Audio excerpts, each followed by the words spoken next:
My name is Alex Williams, founder of The New Stack, and you're listening to The New Stack podcast from Cloud Native Day, brought to you by Cisco.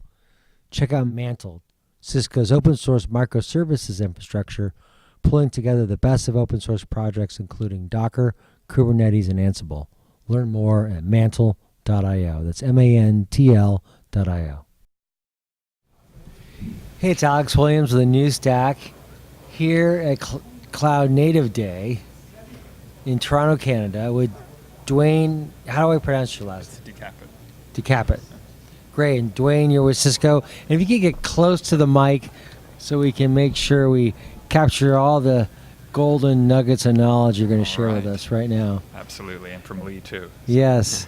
we're here with Lee Calcote, who longtime friend of The New Stack and now with SolarWinds. And so, Lee, maybe you could start things off, because Duane, you guys go way back, don't you? Yeah, that's right. We're hey, once a Cisco buddy, always a Cisco buddy. Exactly. I think is that's right. Yeah.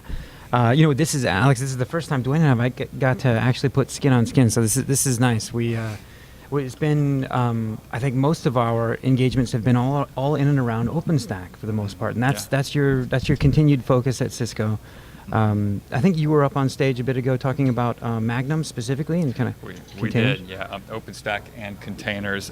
So very active in CNCF, Cloud Native Computing Foundation. I'm on the marketing committee and the product strategy team. So containers and containers with OpenStack and OpenStack, absolutely. And in the talk earlier today, we talked a lot about some of the container-focused projects within the OpenStack Foundation. Like we talked about Project Kala, which essentially makes a better OpenStack by putting OpenStack services in Docker containers. Project Magnum, which is very exciting too, making containers a first-class resource where you can deploy containers in OpenStack in addition to VMs, with Nova, and in addition to bare metal with Ironic for kind of a complete solution. We talked a little bit about Courier, also, which supports Docker containers and maps libnetwork to Neutron API, so you can have any Neutron plugin. So you can network your containers just like your VMs. What about CNI? CNI, so CNI is a great standard. We were just talking with Abby before earlier, right? So CNI is popular within Cloud Foundry. We're active in some areas like Project Calico, and Calico is supported by Mantle.io, sponsored by Cisco. So it's absolutely a very important architecture. In terms of the OpenStack Foundation, Magnum is currently not focused on CNI, and Courier is currently Docker libnetwork only. But CNI is getting a lot of traction. So Brandon, who was just around here earlier, he was on stage before, and he mentioned CNI has only been open sourced in the past 18 months. So it's kind of early days, but the traction is tremendous. I mentioned Cloud Foundry, right? They're adopting CNI as part of their architecture. Kubernetes supports CNI, so it's a great pluggable architecture. And also Dan from the CNCF Foundation mentioned earlier today that CNI is kind of one of his top 12 shortlist candidates as part of CNCF. So it's a very important standard. So how does libnetwork interface with OpenStack and Magnum? So there's a couple different mechanisms on how that works. One is within the Magnum architecture itself, you can actually do the networking of the container even outside of libnetwork with Neutron plugins. And with the latest release, Mataka, it's nice because you can have any Neutron plugin. You can have Open Virtual Switch, you can have Calico, you can have any Neutron plugin. And then the Courier project, if you will, it actually maps Docker CNM container networking module or libnetwork directly to Neutron API. So those are some of the mechanisms in terms of libnetwork and Neutron APIs. Yeah, I understand that the Courier team had some fun keeping up with the the changes in the libnetwork API, and so just the space moves pretty fast. Yeah. Well, and it's important to remember, right? That comes from the socket plane acquisition by Docker, not that long ago. So it's a quickly moving space. I talk to customers all the time about their production plans for containers, and it still is very much early days. with containers. I mean, even Docker is in the say 1.12 area, Kubernetes is in the 1.3. So it's exciting times, as the industry kind of forms and these networking standards get developed. And I really like the collaboration between the projects, between OpenStack, between the Linux Foundation, including the Cloud Foundry Summit.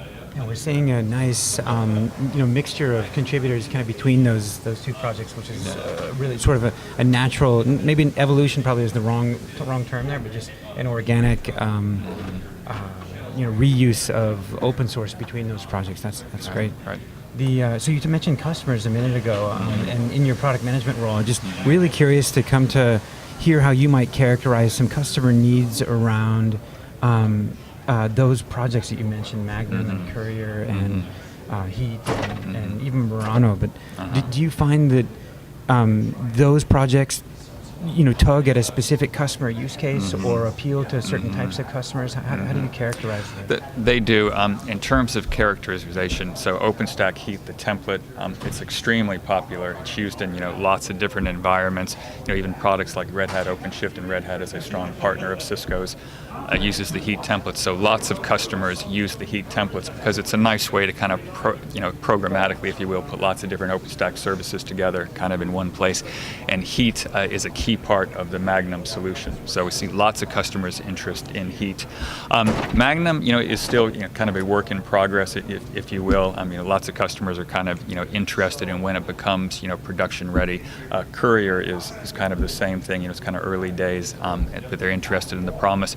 But in general, a common theme is customers were running as fast as they could to go to OpenStack, and they're just finally kind of starting to get their arms around it, if you will. And then containers. And the question is, do they run containers separately? Do they run it with OpenStack? I speak with a lot of customers, when they talk about their build out of their infrastructure and their data centers, and they're very much kind of planning, okay, I'm going to have a container environment, I'm going to have an OpenStack environment. If I have like a legacy, like a VMware, for example, site license, they might have that, and of course, a public cloud environment. And then they're deciding, which application, kind of fits which use cases. So those are a lot of kind of the customer care abouts, and a lot of them are just trying to figure out, the best way forward as, these standards get developed. So we're increasingly hearing about Kubernetes and OpenStack, and questions then arise about, how does that work? Is it Kubernetes on OpenStack, or does Kubernetes actually subsume OpenStack? And so there's lots of questions that come out of that, then like, how would that integrate with a networking environment and all these kinds of questions. What is your perspective on that right now? Oh, sure. And it's a great question. Kubernetes is one of the hottest topics in our industry today. The 1.3 version of Kubernetes, there's a lot of really good functionality. The node scalability gets up to 2,000. The replication feature set is awesome. Minikube makes it very easy to get started.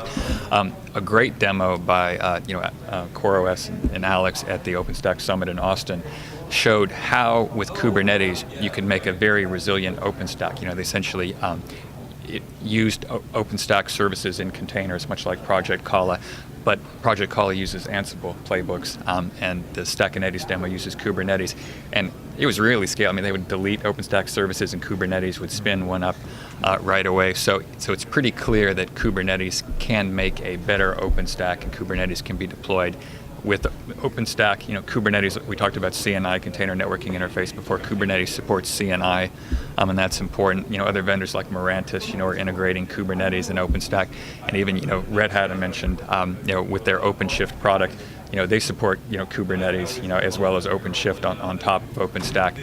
So, vendors are in Cisco, also vendors are absolutely innovating in terms of how Kubernetes can play, with OpenStack and make a better OpenStack, as well as be deployed, beside an OpenStack infrastructure.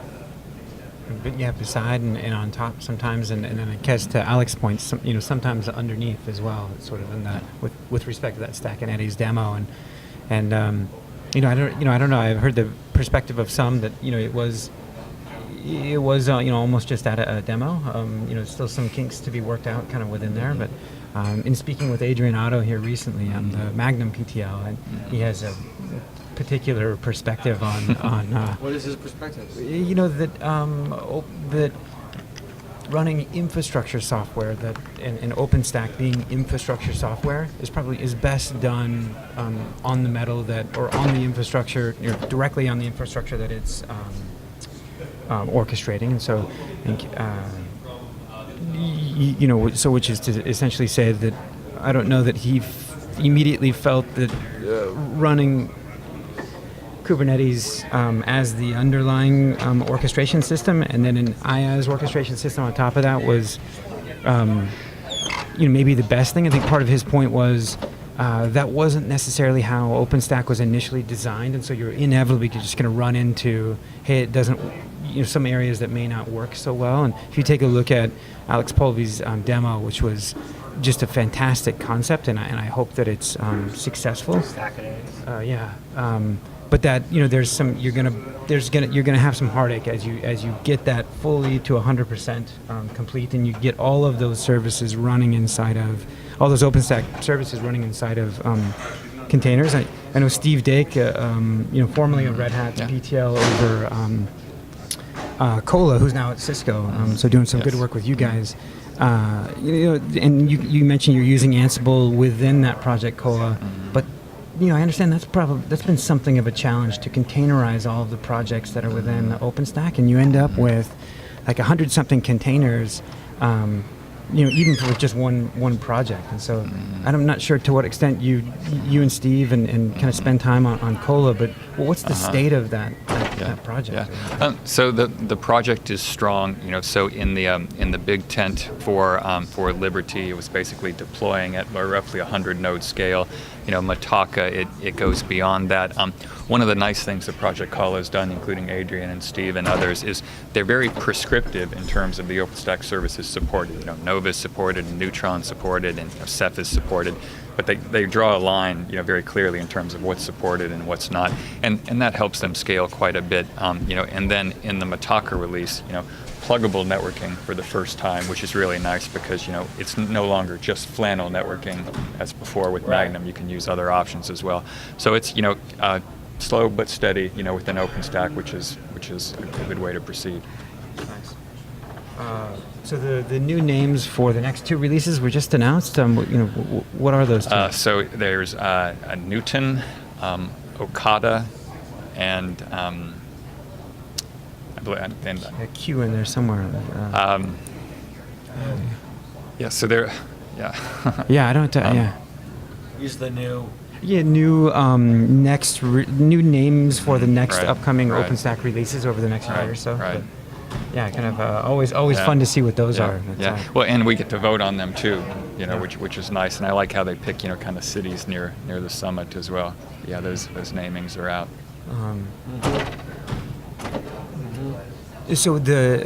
But from Cisco perspective, there's a couple of commercial offerings in and around OpenStack and running on Cisco hardware as well. So Metapod is sounds like is the current offering, but that runs on, tell us a little bit about that. That's on Cisco UCS. Sure. That's using whose OpenStack distribution. That includes what projects of OpenStack?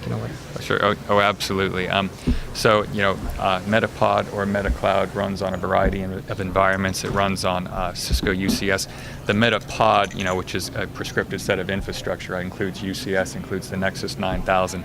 And the Nexus 9000 is nice because it includes ACI, application-centric infrastructure, for a good leaf and spine architecture in terms of configuring policies across the infrastructure. And Cisco UCS with the UCS manager has service policies capabilities. It makes it very easy to configure new servers. MetaCloud, it also runs on a variety of environments as well, different server environments. And they support, all of the major services. They support, Nova and Neutron, of course, Glance, Heat. The thing they tend to wait till there's more customer adoption. Things like Sahara for big data is not supported yet. Things like Magnum are not yet supported, but they support all of the major services used in production. Oh, that's nice. Yeah. And in addition to Metapod and MetaCloud, there's also good reference architectures that Cisco has. So we have, there's another offer, UCSO, UCS integrated infrastructure for OpenStack with Red Hat. So it has Red Hat OpenStack on UCS, with the Nexus 9K also. There's also reference architectures for canonical Ubuntu on Cisco UCS with Nexus, and there's white papers with SUSE also. And there's also a new white paper with SUSE for ACI, application-centric infrastructure, also with the Nexus 9K. So we work with a variety of partners. How have you guys found that the uptick around Nexus 9000 and kind of an ACI? Oh, it's going extremely well. Cisco's earning call a few weeks ago, I believe it was mentioned that ACI was over a $2 billion run rate. What is ACI? So it stands for application-centric infrastructure, and essentially it's a new way to configure your network. It's based on the idea of a leaf and spine network, rather than core aggregation edge network.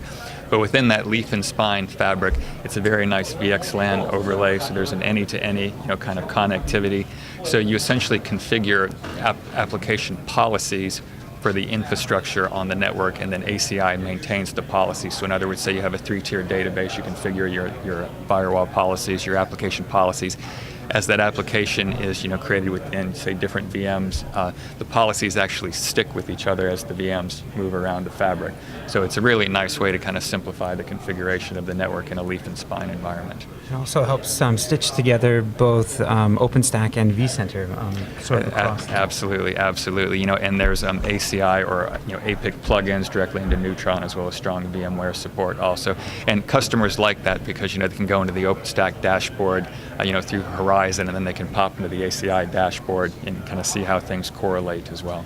So Alex and I have been talking about about a number of different cloud-native technologies and microservices, and REST comes up inside of microservices pretty frequently as like sort of the canonical way to have the microservice communicate back and forth. And it was ACI that was sort of the proverbial the introduction of REST to Cisco networking, and you read through like the ACI documentation, and it sort of describes REST as this new concept, and it was new to networking, but sort of an old 10-year-old concept to the rest of the development community. Right. I guess my question there is, do you as you've engaged with customers, have you found that REST, just a core capability of ACI, has really resonated with developers, or is that resonate more with the programmability? Has that resonated with more of like the network admin who you've typically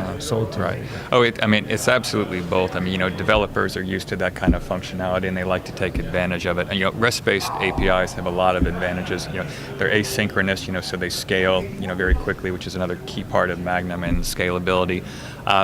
Developers really can leverage that to get their applications out quickly. But even like REST APIs on top of OpenStack, it's a well thought out architecture, because you have a REST API. You have, for example, Horizon dashboard, a web GUI. You do configuration in the Horizon dashboard that generates REST APIs, which goes to components, which essentially translate, to CLI, where the services are. It doesn't matter whether the user does the GUI. It doesn't matter whether they do that REST API in a programmatic way. It doesn't matter if they're on the box within the CLI. It's kind of the same feature set and the same user experience, which is nice, and absolutely resonates with developers and the operational types alike. So OpenStack has traditionally been really built from a low-level infrastructure point of view, right? Really not from the application development point of view. How is that transforming in your view, and is that transformation important or not important? Mm-hmm. Oh, the transformation is very important. There was a huge need for kind of OpenStack and an infrastructure as a service. It's base compute, storage, and networking done in a really orchestrated, programmatic way. Could be deployed on-prem, could be deployed in a public cloud, could be deployed in a hybrid cloud. But there was, more on top of that. Customers, and developers need to get their application on the environment. So a platform as a service is typically needed, on top of that infrastructure as a service environment.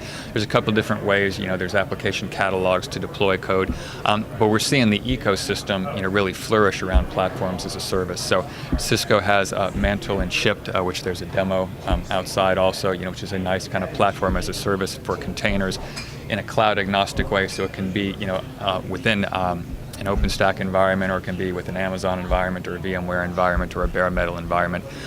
One thing I really like about the OpenStack Foundation, that Jonathan and others have done, is they've really integrated well with other ecosystems. Like, so I was at the Cloud Foundry conference. OpenStack was a sponsor of the conference, and was there with the booth, right? And lots of information about how Cloud Foundry runs great on OpenStack. I was at the Red Hat Summit earlier this summer, which was a great event. Lots of good information about how OpenShift, a platform as a service, runs on top of OpenStack. Lots of innovation too that we mentioned. Kubernetes within OpenShift, as well as Project Atomic is now within OpenShift. But in terms of getting that extra functionality, I think the ecosystems behind a platform as a service on top of OpenStack is really resonating well. And it's nice too from customers' perspective, because they have choice. They can do a platform as a service on OpenStack, or they can do it on other environments. But just having that delineation at the infrastructure as a service layer and a platform as a service layer really gives customers and developers a lot of flexibility. Yeah, for different workloads, right? Just some of those are sort of built in the days of VMs and are still really kind of built that way, and really probably operate best in a VM, an IaaS world, and then. There are others that are, have been built a little bit later, and maybe, have leveraged and taken advantage of PaaS systems and what they bring to bear, the frameworks and technologies that they bring. But then, as new applications are being developed, so a lot of the folks that Alex speaks to in and around this space, oftentimes we'll talk about greenfield projects and new applications are being written, and sometimes the choices of technologies there are just container systems themselves, or containers themselves, sort of, potentially bypassing without any, And it just but that's not where everyone is, though, and so kind of back to the types of customers and where you're seeing, the use cases that you're seeing traction for with OpenStack or with those PaaS systems that go on top.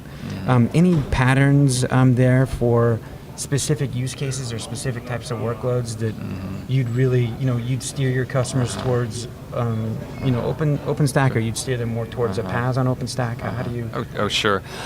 So platform as a service is really attractive for, like DevOps as well as microservices environments. And microservice, it's one of the key things to building more cloud native applications. Instead of having, a monolithic application, you can break the application up into pieces and have each one, kind of be in containers or a suite of containers and all managed with Kubernetes. So I mentioned Kubernetes 1.3. So, we did a meetup for Kubernetes 1.3. And actually, as part of our lab, we went through it. We had a container with a monolithic, web database, traditional application. We deployed it, right, and then we actually put it into microservices, showed how it scales up with the different Kubernetes environments. So platform as a service, very popular with DevOps and microservices and containers environment. OpenStack, very good for, kind of classic, like three-tiered web applications, very good for, high scalability applications, lots of gaming customers, for example, lots of online customers. We see lots of the e-commerce, customers kind of gravitating towards an OpenStack environment. And there's absolutely, different needs for different workloads. So I worked at IBM previously in the 80s and the early 90s. So I worked on 3270 emulation, and that was not new technology when I worked on it in the 80s and early 90s. And to this day, I'll still go into stores or banks and things, and I'll look over the counter and I'll see it's 3270 emulation. So we have to remember that in this industry there's a lot of applications out there. We need to move them along gracefully when it makes sense. We need to make sure there's the right environment for the newer applications. Makes sense. I sometimes wonder, though, what would have happened if OpenStack had been developed from an application developer perspective first. Yeah, it's a very interesting question. Without that infrastructure layer, what would that mean, and then what would have happened? And there's we mentioned Project Murano, right? You mentioned for an application catalog, kind of as OpenStack. It's an interesting thing because OpenStack gets lots of kudos, and there's been tremendous growth. Like at the OpenStack Summit in Austin, I believe that there was over 6,000 people, I believe. So tremendous growth. But at the same time, when people when people criticize OpenStack, they say it's trying to do too many things to too many different people. There's too many different projects. Why don't they just focus on a couple core projects and do it right? So it's an interesting question. Was the industry ready at that time for kind of an end-to-end application-focused solution, right? Or is it kind of better now what we're seeing where we have OpenStack work with the Cloud Foundry Foundation, work with CNCF? It's a very good question. Well, you're the first person I've asked that question. So I've just been curious. So that's actually a very intelligent response. So thank you for that. Yeah, you kind of had to, part of that I think is just you had to start somewhere with that, with enabling developers to get the resources that they needed more quickly, and that started by helping automate a lot of the menial tasks that IT folks had to do previously, and so you started at an infrastructure level, and you start to, and then so it's sort of it seems like a natural evolution to then get up into PaaS and show how those two work together. Right. So we only have about 5 minutes left. Tell us about the direction for containers over the next 6 months on OpenStack. So for containers on OpenStack, the project Kala with a better OpenStack with containers is growing. Project Magnum for multi-tenant containers as a service is growing on top of OpenStack. And Courier for Docker containers to networking. Those are some of the three major traditional projects for OpenStack and containers. We are seeing lots of innovation in the industry. We mentioned the Kubernetes demo with CoreOS. Mirantis had a very interesting, kind of press release with Kubernetes, right? And even in OpenStack Silicon Valley a few weeks ago, right? They actually had Kubernetes training, kind of as part of that infrastructure environment. So we're seeing lots of innovation from vendors in addition to the kind of the classical, Kala, Magnum, and Courier projects within the OpenStack Foundation. Of the Cisco customers that you guys have, does Murano come up, much? It is, container via heat. It is container, friendly. But, It comes up.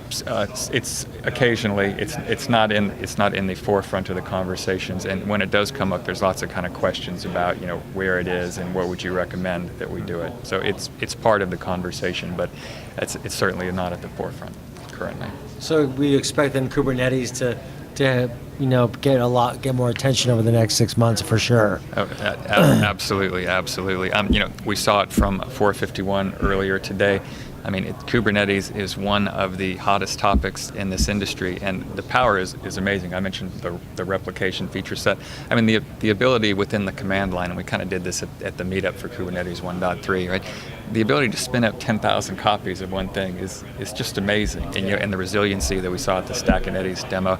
So there absolutely is a need for that functionality. The CNCF, I may be a little bit biased because I'm part of the marketing committee and the product strategy team, but it's a wonderful governing body.